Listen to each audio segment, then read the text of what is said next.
Are you looking for peace of mind at your doorstep? Look no further. With the Blink Video Doorbell, your home's entrance is always within your control.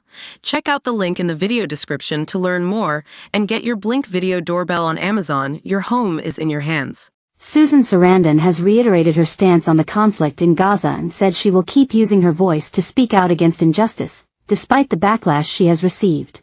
The Oscar-winning star, 77, has been vocal in her support for Palestine, and present at several rallies calling for a ceasefire in Gaza since the outbreak of the Israel-Hamas conflict. And last year, the legendary actress was dropped by her Hollywood representative, United Talent Agency, which is run by Jewish CEO Jeremy Zimmer, for her controversial comments at a pro-Palestine rally in November. While Susan apologized for her remarks, saying her phrasing was a terrible mistake, covering the latest issue of Spain, she reiterated her desire to end the genocide in Gaza, saying she had long been motivated to stand against injustice. Covering the magazine, the Thelma and Louise star explained that her position as a famous actress is a loudspeaker, allowing her to bring visibility to social issues. Accepting that by speaking out she has ensured her blacklisting by a large part of the industry, Susan insisted that everyone had to come together to stop Israelis and Palestinians dying, because no one deserves to die this way. She said, "Injustice has always hurt and angered me. I grew up in Washington in the 60s, with the Vietnam War hovering over that time and assassinations like Kennedy or Martin Luther King Jr. overshadowing our culture.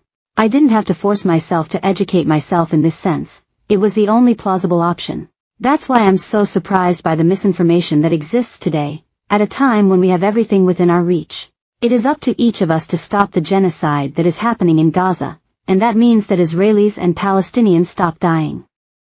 No one deserves to die this way. I understand that it is hard to accept that we are all part of the problem, but a war like this is only forged with our taxes, with your money and mine. That's why it's admirable that countries like Spain, Ireland or Norway raise their voices and say, we don't want to contribute to this." Susan recalled, "I realized that my profession carried with it a loudspeaker in the 70s, when the United States introduced the Equal Rights Amendment. At one of the marches I was walking with Marlo Thomas, and she said to me, 'The only way we are going to be in the news is for you to speak.' And I did it, scared to death, but I did it, because it is the way of life that I conceive." Susan has previously protested for the visibility of AIDS, to end the war in Iraq and against gun violence, even being arrested. She was arrested in June 2018 at the Women Disobey protests for protesting against Donald Trump's controversial migrant policy of separating children from their parents. While her second arrest was last year at a protest to raise the minimum wage for tipped restaurant workers. She said, "It will never cease to surprise me that an American thinks that someone is desperate to enter our country, when what they are really trying to do is achieve a dignified, stable and, above all, free life."